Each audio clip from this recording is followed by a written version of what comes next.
A distant boom echoed faintly across the hills. Wes Stewart peered at the sky. He recognized the sound, but it was one he hadn't heard in years. "What the hell was that?" Danny DeLeon asked. He was holding the second camera. "Sonic boom." Danny still looked confused, so Wes added, "You know, when a jet breaks the sound barrier." "Really?" Wes squinted toward the western horizon, then raised his arm and pointed. "There. See him?" Danny shaded his eyes. "I don't see anything." "Flying south, just a little bit above the mountains." Wes's finger tracked the movement of the jet. "No, I don't... Wait. It's like a white dot." Wes nodded. "Yep." "That thing's moving fast."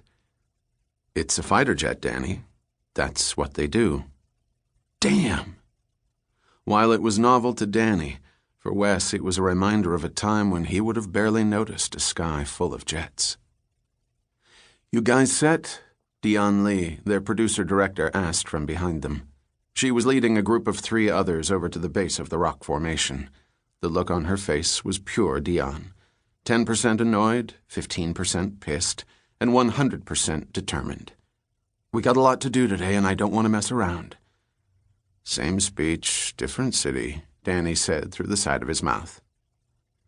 "I'm sweating," Monroe Banks announced, more an accusation than a statement. "On it," Anna Mendez called out. She whipped out a couple of Kleenex from the makeup utility belt around her waist and dabbed at a line of perspiration that had formed on Monroe's forehead. "Is it going to be this hot every day?" Monroe whined as she fanned herself with her hand. Wes rolled his eyes. The last he'd checked, the temperature had been hovering around 92 degrees. Not so bad for midday in the high Mojave Desert. Of course, that was because it was October.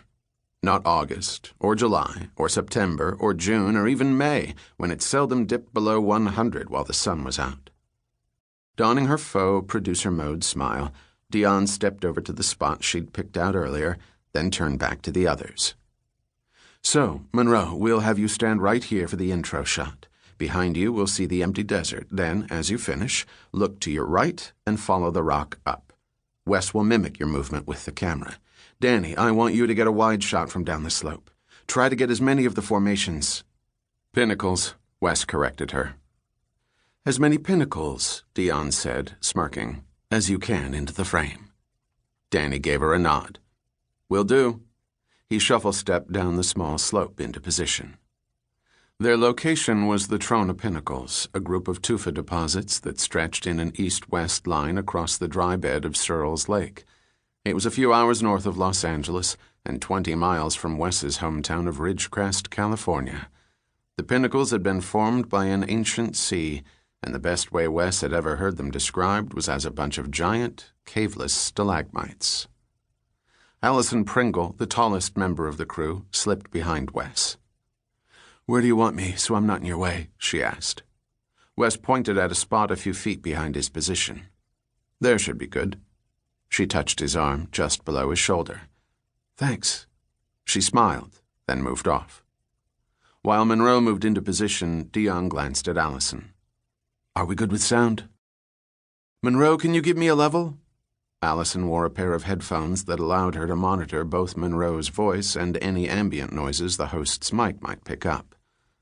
1, 2, 3. "We're fine," Allison said. 4. Monroe finished. Dion turned her attention to Wes. "Set?" Wes nodded. She leaned toward him and in a low voice asked, "You all right?" "Yeah, I'm fine." "You're awfully quiet." Wes frowned.